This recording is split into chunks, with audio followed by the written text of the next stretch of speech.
Point.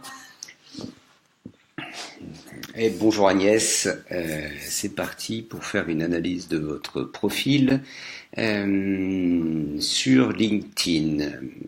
Donc, je vais faire une analyse, je tiens à le préciser, je connais pas votre profil, je connais pas votre job, je vais le faire comme je le fais quand je suis sur LinkedIn et que je cherche à rentrer en relation avec quelqu'un.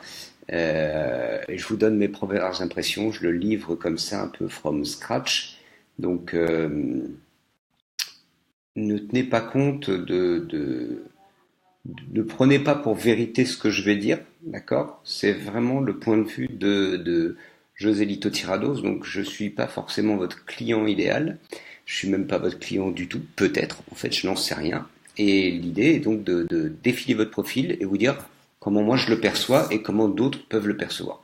Et puis je vous montrerai deux, trois petites choses pendant qu'on fait ça. Alors, la première chose qui apparaît sur un profil, le premier truc qu'on regarde en vrai, c'est systématiquement la photo.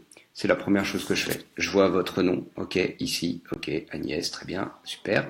Mais la première chose que je fais systématiquement, c'est ça. Et là, de prime abord, bah, c'est une photographie qui a été prise, je sais pas où, une soirée chez vous, non, pas une soirée, chez vous, quelque part. Vous êtes rentré de chez vous, il y avait du vent, il y a une mèche de cheveux, donc c'est pas une photographie professionnelle. Donc la première chose à faire, c'est vraiment de se focaliser là-dessus. Quand on arrive sur un réseau social, que ce soit LinkedIn, que ce soit Matchcom, Tinder, whatever, c'est toujours la même chose. Hop, je vais fermer ça en passant, pardon. Euh, on regarde toujours la photo, nous sommes des animaux sociaux.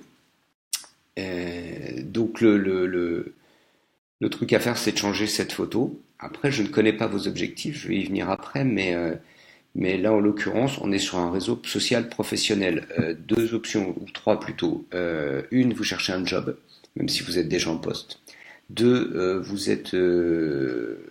vous représentez votre entreprise. 3, vous êtes freelance et vous cherchez des clients, des prospects, des partenaires à vous faire connaître au sein de votre écosystème. Donc là, je pars du principe que que vous collaborez au sein d'une entreprise et que bah, la photo, vous représentez votre entreprise, c'est l'image de marque de votre boîte. Donc et là, la photo, c'est une photo perso, donc qui pourrait très bien aller sur Facebook, mais qui n'a pas sa place sur LinkedIn. Euh, le meilleur moyen, c'est de prendre plusieurs photos de vous. Alors, le top du top. Allez chez un photographe, j'en parlerai plus tard, j'ai un article qui est en préparation. Allez voir un photographe et faites-vous faire plusieurs photographies. Et ensuite, vous avez la possibilité de passer par un outil comme PhotoFiller qui va vous permettre de demander à la communauté de regarder les différentes photos et de faire un choix. Donc vous voyez, ça c'est intéressant parce que si je suis ici et que je demande mon score total, eh ben j'ai les différentes photographies en fonction des meilleures notes. Mais c'est pas trop ça qui m'intéresse. J'ai demandé à la communauté si on fait un tri par compétence. Voilà. On voit que c'est celle-ci. Donc photo prise en studio, certes, il y a une lumière de studio, mais avec un iPhone, et on s'aperçoit que c'est cette photo qui me donne l'air le plus compétent. Alors que j'avais celle-ci il y a quelques années. On peut trier sur le score d'amabilité ou notre niveau d'influence, de leadership, etc. Et là, on voit que j'ai une bonne gueule de patron. Donc, vous allez sur cet outil, PhotoFiller, pam pam pam, vous mettez je sais plus combien de crédits, vous avez la possibilité de mettre quelques dollars pour obtenir ce que j'ai mis là. Vous voyez, 100 crédits, c'est 19 dollars. Vous achetez 19 dollars de crédit et vous allez obtenir, vous pouvez mettre plusieurs visuels et choisir celle qui va le mieux. Donc là, en l'occurrence, voilà, photo un peu plus professionnelle. Ce qui ne peut pas dire que cette photo est pas bien, bien entendu. Le deuxième truc à prendre en considération sur votre profil, c'est le bandeau supérieur. Voilà, ce bandeau-là, c'est de la pub en fait. Donc c'est un petit peu dommage, soit de ne pas l'exploiter pour le compte de votre société, soit de ne pas l'exploiter pour vous. Vous voyez la différence si j'attrape ici mon profil. Hop, pardon, ça met un peu de temps. Voilà, c'est toujours bon de compléter ce bandeau-là. Là, il est en cours de refonte chez moi, mais ça raconte une histoire. Vous pouvez mettre ce que vous voulez, hein, peu importe, mais c'est beaucoup plus sympa que d'avoir le bandeau traditionnel bleu d'office. En plus, ça donne l'impression que vous n'êtes pas impliqué sur la plateforme, que vous êtes passé vite fait et que vous fichez pas mal de LinkedIn en soi. Donc, est-ce que j'ai envie de rentrer en relation avec vous si vous n'êtes pas impliqué sur cette plateforme? Pas certain. Euh, Ensuite, ici, vous voyez, il manque quelque chose. Il y a vos expériences, donc Puig. Il manque quelque chose, c'est qu'il va nous manquer un résumé. Mais avant, je voudrais revenir là-dessus. Secondary Packaging Project Manager. Je ne sais pas du tout ce que vous faites. Donc, je vais aller regarder à quoi ça correspond. Hop. J'ai aucune idée. Alors, j'imagine que dans votre milieu, ça a de la valeur. Mais voilà, je vais essayer de voir qui sont les Secondary Packaging Project Managers. Product Development Project Manager. Alors, très bien, vous ressortez. Il y a Marine qui fait le même job que vous. Elsie, je ne sais pas qui c'est. Project Manager Packaging. Assistant Packaging Development Manager. Ça, c'est des boulots, etc., etc. Bon, vraisemblablement, Packaging Manager, Packaging, ça a un sens dans votre profession. Mais c'est vrai que là, ça me parle pas des masses. Pourquoi secondary? En fait, je suis assez curieux, mais ça me dit pas trop ce que vous pouvez faire. Et en plus, vous m'aidez pas des masses parce que ici, vous m'expliquez pas, vous me donnez aucune information. Alors que chez Barilla, à un moment donné, voilà, pré-press packaging Western Europe, développement et suivi technique du pré-press packaging des produits Harris et MDD. Suivi du processus de création, voilà, ça j'aime bien. Ça, je commence à vous connaître un petit peu mieux, ça me parle. Je me dis, bon, tiens, là, Agnès, je vais virer ça, pardon. Je me dis, tiens, Agnès, ok, j'ai une petite idée de ce que vous faites. Animation du processus pré-print depuis la création, la validation du bon à tirer jusqu'à l'impression dans le respect des specs techniques et du planning. D'accord. En fait, les emballages, c'est ça, en fait. Donc, les produits Harris, je sais pas, Harris, c'est quoi? C'est du pain de mie ou je sais pas. Marque distributeur, ok. Donc, vous faites en sorte que le packaging, il soit beau. Est-ce que c'est uniquement la partie technique? Est-ce que vous avez un lien aussi avec les gens du marketing et de la pub? Est-ce que c'est vous qui vous occupez de ça? Proposition et mise en œuvre d'un plan destiné à optimiser les coûts des produits finis en accord avec les besoins de la prod et du commerce. D'accord, ça me dit un peu mieux ce que vous êtes, ce que vous faites, vos compétences. Là aussi, ok. Développement de nouveaux emballages. Ok, super.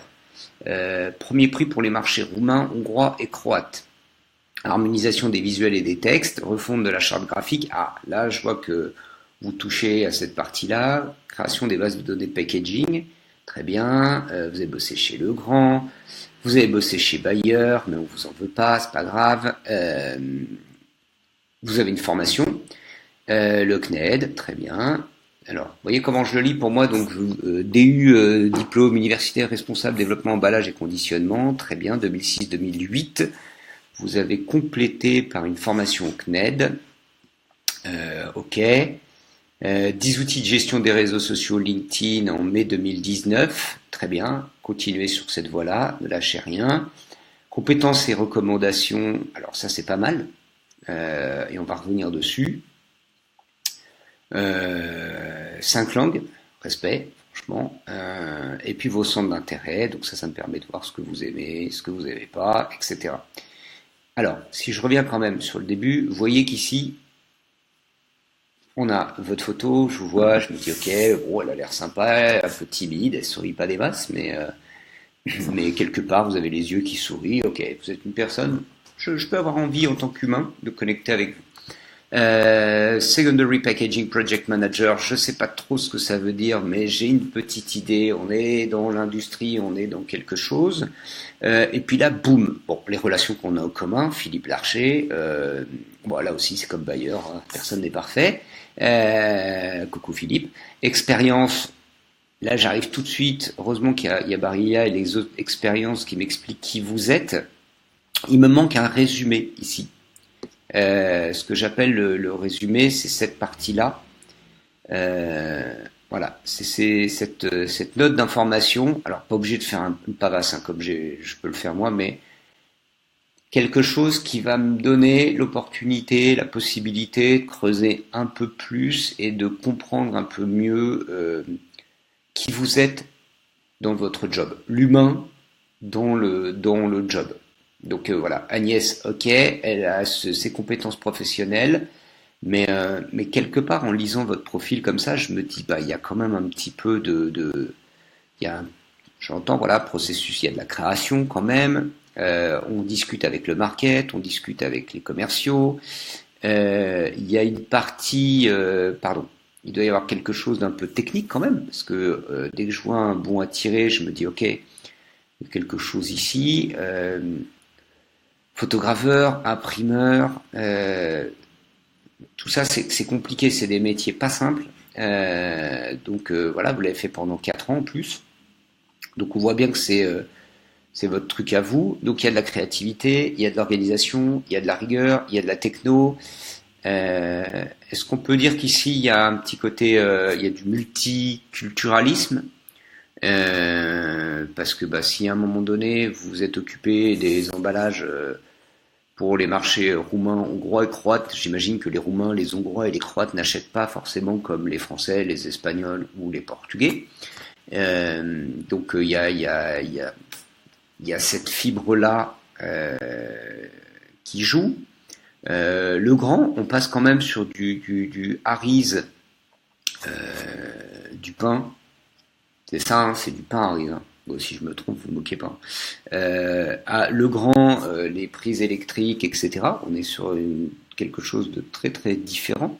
Et puis là, voilà, ben, on est chez les Portugais, qui n'ont rien à voir avec les Roumains en termes de prises électriques. Bayer Crop Science, donc là, on est sur quelque chose de totalement différent. Et on voit que vous intervenez au niveau européen. Ok. Donc ça m'irait bien. Un petit salut à moi, salut ici là, c'est Agnès. Voilà ce que je fais. J'ai un profil à la fois créa, à la fois technique, européen, multilingue, multiculturel. Et tout de suite, bah, Agnès, votre profil prend de la valeur. Vous mettez là un peu plus en avant vos expertises. Alors, je ne vous connais pas, j'ai toujours pas ce que vous avez en tête, pourquoi vous êtes présente sur LinkedIn. Mais en tout cas, si vous cherchez un autre job, parce que là, ça fait quoi? 1 an, 4 ans, 2 ans, 2 ans, 2 ans. Ok, vous avez un cycle autour des 2-3 ans. Donc 1 an, 1 mois, ça commence à vous gratter à un moment donné. Si vous cherchez un job, vous pouvez pimper un peu votre profil. Si vous représentez votre entreprise Puig, bah, vous avez la possibilité de montrer au monde que chez Puig, on embauche des gens professionnels et experts. Voilà. Après vos diplômes, bon, il n'y a pas grand-chose, c'est-à-dire que je ne sais pas ce qu'est les SPAC, mais là, ça pourrait être intéressant de développer un petit peu comme vous l'avez fait sur la partie CNED. Ça, c'est cool. Alors, les compétences, bah, dans l'emballage, super, print et PLV. C'est plutôt pas mal. Ça peut être bien de les trier un peu. Il y en a beaucoup. Euh, Quelque part, marketing sur les réseaux sociaux, est-ce que c'est vers quoi vous tendez ou là vous avez une réelle expertise? Parce que j'imagine, hein, euh, je pense que tout ce qui est stratégie de sourcing, il y a un peu d'achat, donc j'imagine que là-dessus vous êtes plutôt balèze. conception de produits, produit de développement, graphique, ok, logistique. Le lean manufacturing, c'est quelque chose qui vous intéresse ou vous avez une expertise là-dessus? Si vous n'avez pas d'expertise là-dessus, dégagez-le. On a tendance assez souvent à mélanger, et quand je vous dis ça, je vous montre le mien, on va rigoler 2 secondes, hein, mais il y a de fortes chances pour que j'ai foutu le même bordel, hein, mais hop, hop, hop, hop, hop, hop, on va aller voir plus bas.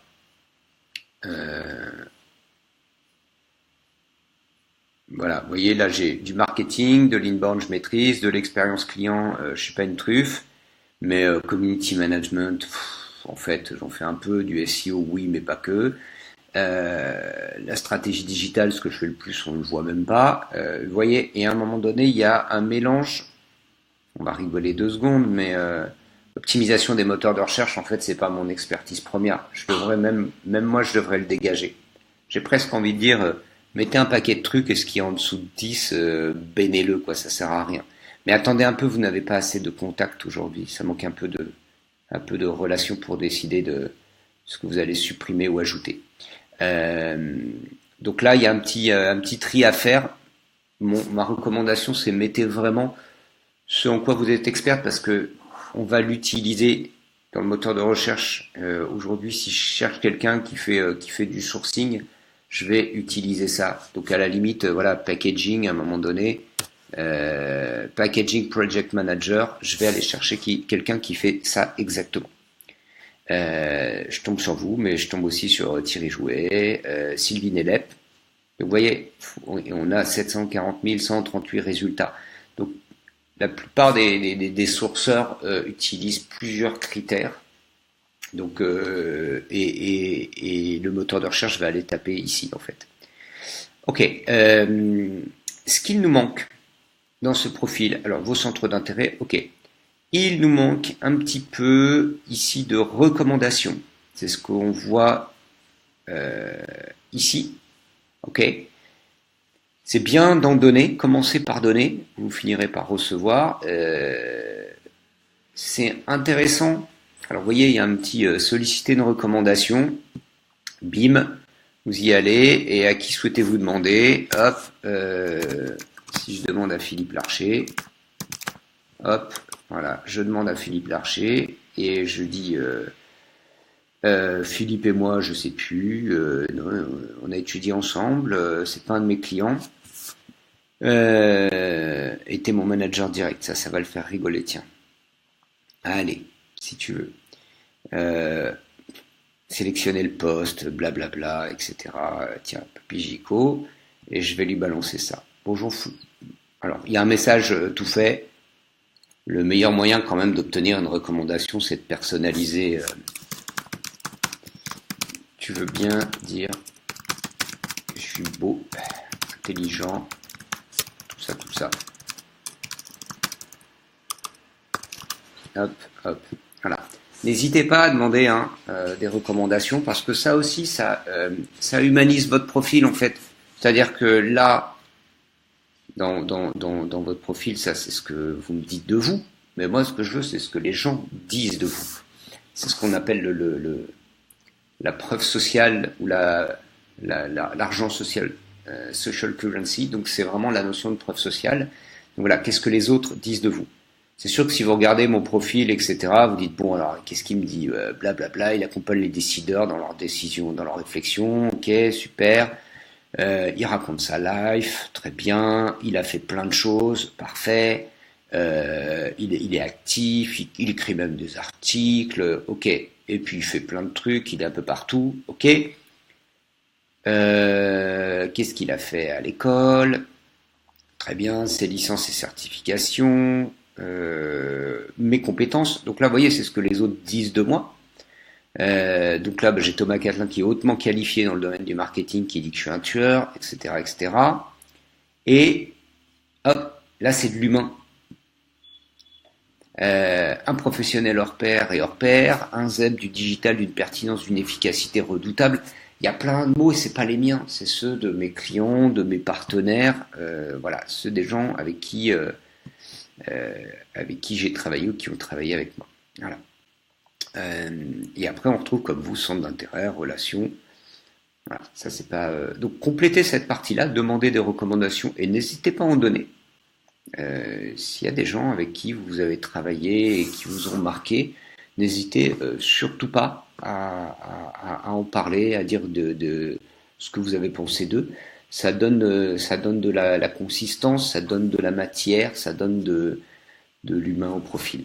Et c'est super important. Ce que je vous propose, bah, c'est Ah oui, dernier point, j'allais oublier, 386 relations.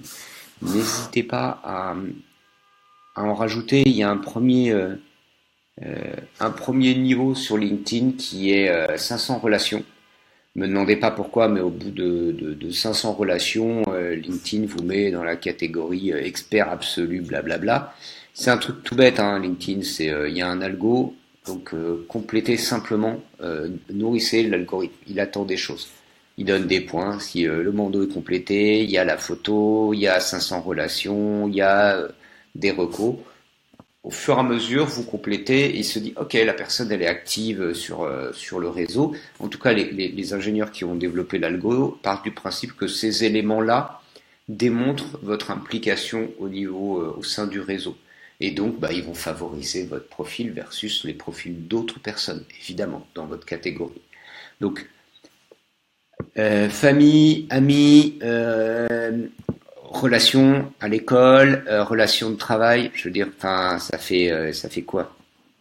Euh, Ça fait pas un an que vous êtes arrivé sur le marché du travail, quoi. 2006, 2019, ça commence à faire un bail. Vous avez rencontré sans l'ombre d'un doute plus de 386 personnes. Si d'aventure il y en a là qui ici cliquent et vous demandent une mise en relation et que vous avez toujours pas répondu, dites oui, hein. C'est comme la vie, hein. Ça marche quand on dit oui. Donc surtout n'hésitez pas. Oui, oui, oui, oui, oui. Dites oui. Euh, Vous aurez bien le temps de faire du tri après. Et voilà, j'ai perdu votre profil. À force de cliquer n'importe où. Bim et bim. Voilà. Donc, je résume. Le bandeau, la photo avec photofiller, un peu de précision sur votre job, un peu plus de relations, on va jusqu'à 500, on se fixe cet objectif-là. Un résumé qui va apparaître ici, développer ici votre expérience, comme vous l'avez fait pour les précédentes expériences. Qu'est-ce que vous faites aujourd'hui chez Puig? Euh, un peu de tri dans la partie compétences, demandez, sollicitez des recommandations et n'hésitez pas à en donner. Et puis, bon, vos centres d'intérêt, c'est plutôt pas mal. À partir de là, je pense que vous aurez un peu pumpé les relations. Et puisque c'est comme ça, on se connecte. Je vous propose, alors, petit truc, quand vous demandez à quelqu'un une connexion, ajoutez une petite note. Bonjour Agnès. Euh, que pensez-vous de mon analyse de votre profil? Au plaisir. Ça, c'est pour enquiquiner certaines personnes. Voilà, José Lito. Hop, hop. Personnalisé, parce que sinon, on reçoit une invitation et on comprend pas trop pourquoi vous me sollicitez, qu'est-ce que vous attendez de moi. C'est pas toujours évident. Ben, merci beaucoup de vous être prêté au jeu de l'analyse de profil, parce que je sais que c'est pas toujours simple d'avoir le retour d'une personne, surtout que je suis totalement inconnu pour vous.